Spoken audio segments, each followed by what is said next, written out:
Bar council of ગુજરાતને ચૂંટણીમાં ઉમેદવારી કરનાર ઉમેદવારો માટે એક સભાનું આયોજન કરવામાં આવ્યું હતું। વડોદરા શહેરમાં દિવાળીપુરા ન્યાય મંદિર ખાતે એડવોકેટ હાઉસમાં બાર કાઉન્સિલ ઓફ ગુજરાત ચૂંટણીમાં ઉમેદવાર કરનાર સભાનું આયોજન કરવામાં આવ્યું હતું, જેમાં બાર કાઉન્સિલ ઓફ ગુજરાતના ચેરમેન જ્યોતિન્દ્ર પટેલ તથા જે પટેલ, બરોડા બાર એસોસિએશનના પ્રમુખ હસમુખ ભટ્ટ, જે બાર કાઉન્સિલર ઓફ ગુજરાતની ચૂંટણી ઉમેદવાર કરનાર ઉમેદવાર તથા બરોડા બાર એસોસિએશન કમિટીના તમામ સભ્યો, અન્ય વકીલોની હાજરીમાં આ સભાનું આયોજન કરવામાં આવ્યું હતું, જેમાં મોટી સંખ્યામાં વકીલોએ હાજરી આપી હતી।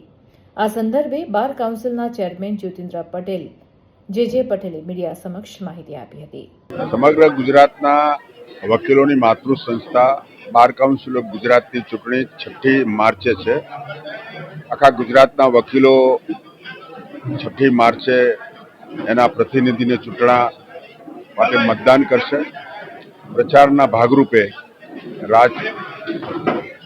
બરોડાની અંદર બરોડાના જે ઉમેદવારો છે એ અને બહારથી આવેલા ઉમેદવારો આજે બરોડાના વકીલો સમક્ષ પોતાને મત આપવાની વાત મૂકી। આખા ગુજરાતની અંદર પ્રેફરન્શિયલ મતથી મતદાન થશે। 23 મતો આપવાના છે, 1, 2, 3, 4 કરીને 23 લોકોને મત આપે છે। આખા ગુજરાત બાર કાઉન્સિલના 25 લોકોને ગુજરાતના વકીલો ચૂંટશે।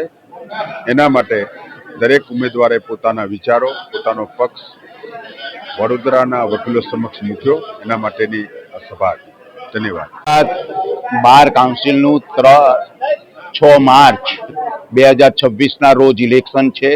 તેમાં વડોદરા વકીલ મંડળના જે ઉમેદવારો ચૂંટણી લડી રહ્યા છે તે અને ગુજરાત બાર કાઉન્સિલના ચેરમેન જે પટેલ સાહેબ, આ તમામની ઉપસ્થિતિની અંદર આ મીટિંગ રાખવામાં આવેલી। તેમાં ખુલ્લા દિલથી ચર્ચા કરવામાં આવી અને યોગ્ય ઉમેદવારને વિજય બનાવવા માટે જે અપીલ કરવામાં આવી છે તેને વકીલોએ બતાવી લીધી છે।